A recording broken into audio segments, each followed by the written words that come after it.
Thanks for watching. Don't forget to like, comment, share and subscribe to Bismillahirrahmanirrahim. Assalamu alaikum. This is Muhammad Ali Rana from Ghulamane Abbas School. Today in this video lecture, we are studying the last SLO of our chapter, that is chapter number 15, electromagnetism. In this video lecture, we have these two SLOs, 15.8.1 and 15.8.2. Previous lecture में जिस तरह हमने एक phenomena study किया था that is known as mutual induction, और उसी mutual induction की जो डेली लाइफ प्रैक्टिकल एप्लीकेशन है that is known as transformer.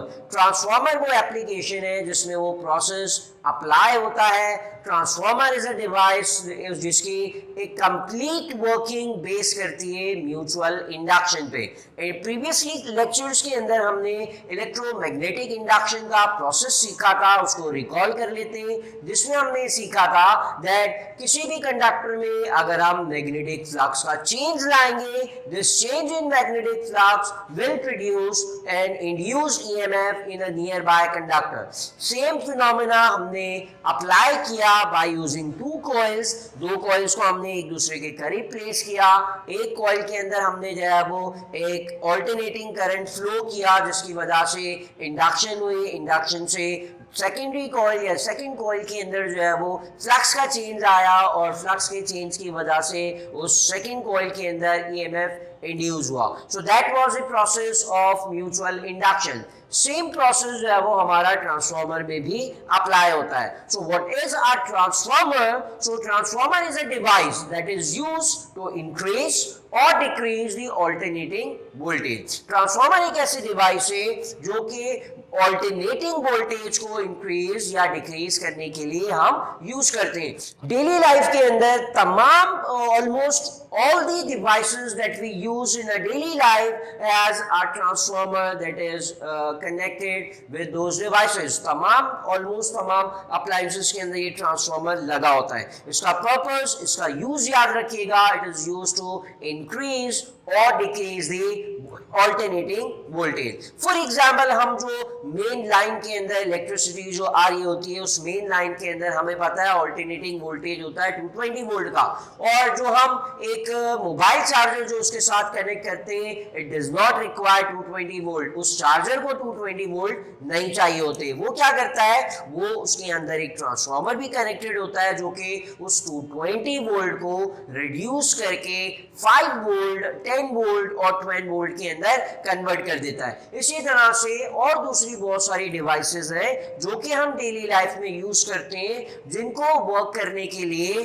220 volt required नहीं होते. तकरीबन बहुत सारी डिवाइसें जो 220 पर ही वर्क करती हैं, बट और दूसरी भी अप्लायंसेस हैं जिसको 220 वोल्ट रिक्वायर्ड नहीं होते. So they use a transformer that decreases the voltage from 220 volt to the required level. So construction की बात करें इस ट्रांसफॉर्मर की, so this transformer consist of two coils placed close to each other. Transformer की construction की बात करें तो ट्रांसफॉर्मर की कंस्ट्रक्शन में हमारे पास दो कॉइल्स होते हैं जो कि एक दूसरे के करीब प्लेस किए जाते हैं, और उन दोनों कॉइल्स को एक सॉफ्ट आयरन कोर के ऊपर जो है वो वाउंड किया जाता है. So this is the basic construction of a transformer in which two coils are wounded on a soft iron core. Soft iron core का क्या यूज है, हम उसकी वर्किंग अंडरस्टैंड करने के बाद सीखेंगे कि why these coils are wounded on this soft iron core. So हमारे पास दो coils मौजूद है. This is coil A and this is coil B, जिसे हम एक coil को primary coil और the other one is known as secondary coil. So एक coil के अंदर हम ऑल्टरनेटिंग सोर्स अप्लाई करते हैं. सो जिस कॉइल के अंदर हम ऑल्टरनेटिंग वोल्टेज अप्लाई करेंगे, this coil will be known as primary coil. So इस कॉइल ए के अंदर हमने जो है वो ऑल्टरनेटिंग सोर्स अप्लाई कर दिया, ऑल्टरनेटिंग वोल्टेज अप्लाई कर दिया. अब ऑल्टरनेटिंग वोल्टेज अप्लाई करने से क्या होगा, जब हम यहाँ ऑल्टरनेटिंग वोल्टेज अप्लाई करेंगे, this will flow an alternating current through this coil. इस कॉइल में से जो है वो कॉइल ए में से करंट फ्लो होगा and we know that whenever current flows through a conductor it produces magnetic field. जब इस कॉइल में से करंट फ्लो होगा तो इस कॉइल के अराउंड मैग्नेटिक फील्ड जनरेट होगी। सो मैग्नेटिक फील्ड तो हम डायरेक्ट करंट से भी फ्लो कर सकते हैं। अब अगर हम यहाँ डायरेक्ट करंट फ्लो करवाते तब भी यहाँ से करंट फ्लो होता और इसके अराउंड मैग्नेटिक फील्ड जनरेट होती। But what is the difference between a magnetic field produced by direct current and alternating current? जब हम डायरेक्ट करंट फ्लो करते हैं सर्किट में से तो it produce a constant magnetic field. Direct current की वजह से कांस्टेंट मैग्नेटिक फील्ड प्रोड्यूस होती है, मैग्नेटिक फील्ड की स्ट्रेंथ और डायरेक्शन चेंज नहीं होती। जबकि जब हम ऑल्टरनेटिंग सोर्स यूज करते हैं so we know that alternating current is a current that flows in both direction, दोनों डायरेक्शन में फ्लो करता है। The change of direction occurs in alternating current और साथ साथ this change in direction also changes the direction of magnetic field और इस magnetic field की डायरेक्शन के चेंज होने की वजह से we get the change of magnetic field और change of flux। So coil A में से हमने ऑल्टरनेटिंग करंट फ्लो किया जिसकी वजह से मैग्नेटिक फील्ड जनरेट हुई and this alternating current produces N alternating magnetic field और इस चेंजिंग मैग्नेटिक फील्ड की वजह से there will be a change of flux in the secondary coil। So coil A में से alternating current flow होने की वजह से changing magnetic field produce हुई है। This changing magnetic field will change or will produce the change of flux on the secondary coil और इस secondary coil के ऊपर change of flux produce होगा जिसे हम delta phi से represent करते हैं। This change of flux will induces an EMF in the secondary coil जो कि हमने electromagnetic induction के अंदर पढ़ा था। जब भी किसी कंडक्टर के ऊपर change of flux होगा this change of flux will induces or produces and induce EMF। So primary coil के अंदर ऑल्टरनेटिंग करंट फ्लो होने की वजह से मैग्नेटिक फील्ड प्रोड्यूस हुई, मैग्नेटिक फील्ड चेंज होने की वजह से फ्लक्स का चेंज आया। This change of flux induces an EMF in the secondary coil और फाइनली इस इंड्यूस ईएमएफ की वजह से सेकेंडरी कॉइल के अंदर भी ऑल्टरनेटिंग करंट फ्लो होगा। एक कॉइल के अंदर करंट फ्लो करके हमने दूसरे कॉइल के अंदर करंट को इंड्यूस किया।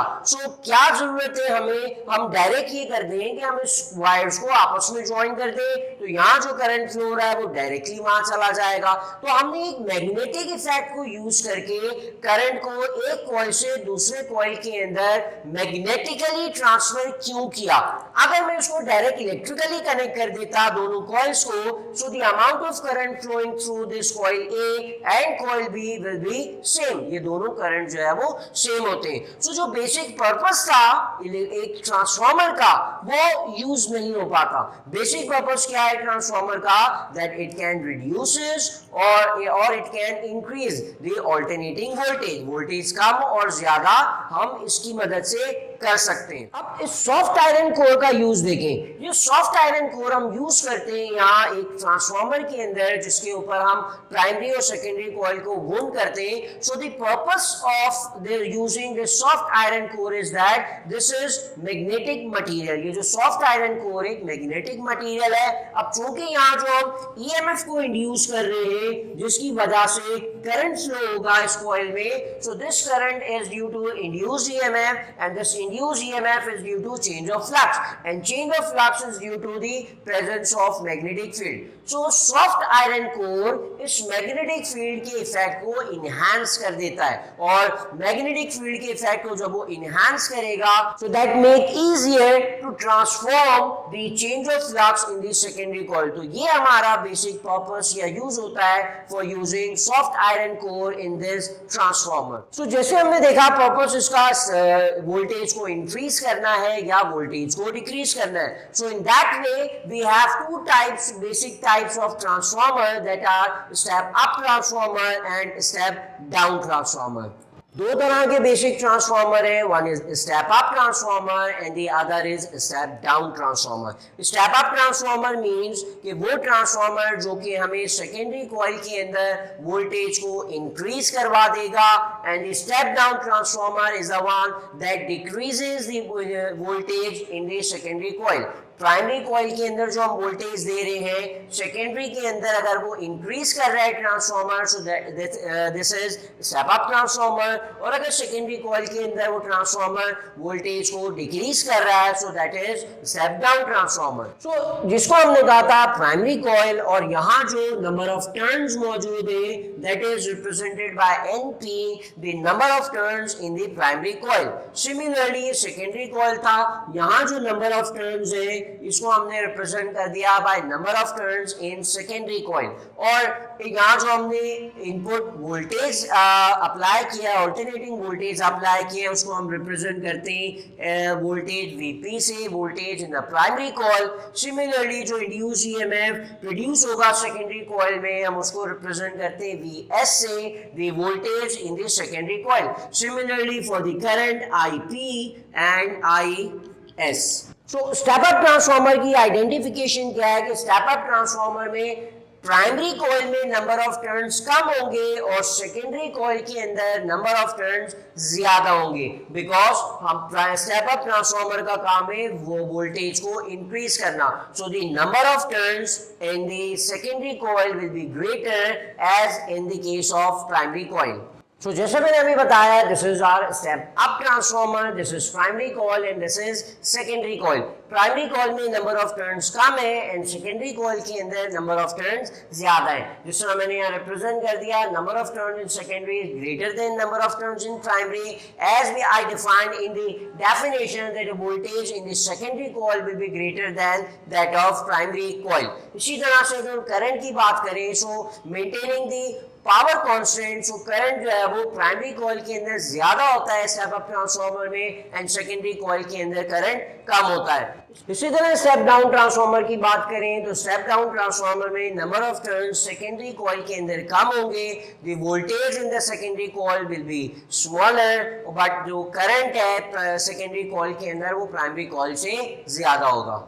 सो इन्हीं वेरिएबल्स को यूज करके we can form transformer equation, जिसमें Vs over Vp is equals to Ns over Vs Ns over Np, जिसमें voltage in secondary coil divided by voltage in primary coil, and number of turns in secondary coil upon number of turns in primary coil. इसी तरह से power equation के through हमने एक और transformer equation form किए, that is Vs into Is is equals to Vp into Ip. So अगर हम पर्पस की बात करें ट्रांसफॉर्मर के कि why do we use transformer, तो हमने जैसे वर्किंग में सीखा कि transformers are used to increase और डिक्रीज द ऑल्टरनेटिंग वोल्टेज. साथ साथ हमने ये भी देखा कि हम इन ट्रांसफॉर्मर्स को सिर्फ AC सर्किट्स के अंदर यूज करते हैं, DC सर्किट्स के अंदर हम उसको यूज नहीं कर सकते, बिकॉज DC सर्किट के अंदर म्यूचुअल इंडक्शन नहीं होगी. अगर हम इसको DC सर्किट में यूज करेंगे तो यहाँ DC करंट फ्लो होने की वजह से फ्लक्स तो प्रोड्यूस होगा, but we need the change of flux, और चेंज ऑफ फ्लक्स हमें ऑल्टरनेटिंग करंट से मिलता है. हमने अपने एरिया के अंदर जो है वो PMT देखा होगा, that is known as pole mounted transformer. उस पोल माउंटेड ट्रांसफॉर्मर के ऊपर वोल्टेज भी लिखा होता है, that are several thousands volt, 5000 volt, 10,000 और 20,000 वोल्ट तक उस PMT ट्रांसफॉर्मर के अंदर होते हैं. जबकि वहीं से जो हमें इलेक्ट्रिसिटी घर तक मिलती है, it is in 220 volt. It's mean वो जो ट्रांसफॉर्मर है वो क्या करता है, उसको इनपुट तो थाउजेंड्स ऑफ वोल्ट्स के अंदर मिलता है, बट जब वो हमें घर तक पहुंचाता है ट्रांसफॉर्मर इलेक्ट्रिकल एनर्जी को, so it is in 220 volt. It's mean that pole mounted transformer is a step down transformer. इसी तरह से और दूसरे बहुत सारे ट्रांसफॉर्मर्स हैं, लाइक पावर स्टेशन में जो इलेक्ट्रिसिटी प्रोड्यूस हो रही है वो 1000 वोल्ट्स के अंदर होती है, उसको स्टेप डाउन कर देते हैं ट्रांसफॉर्मर को यूज करके, ताकि स्टेप डाउन करने से जो है वो पावर लॉस को रिड्यूस किया जा सके. फिर वो ट्रांसफॉर्मर हमारे एरिया वाले ट्रांसफॉर्मर तक इलेक्ट्रिकल एनर्जी को ट्रांसमिट करता है, देन उस पोल माउंटेड ट्रांसफॉर्मर से हमारे घर तक इलेक्ट्रिकल एनर्जी पहुंचती है.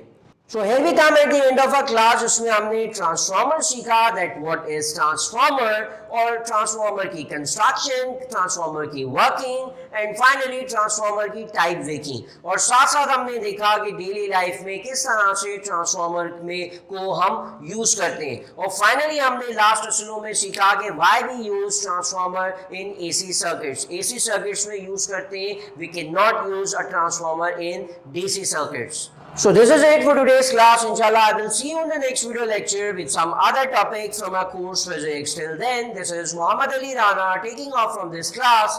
Allah Hafiz. Thanks for watching. Don't forget to like, comment, share and subscribe to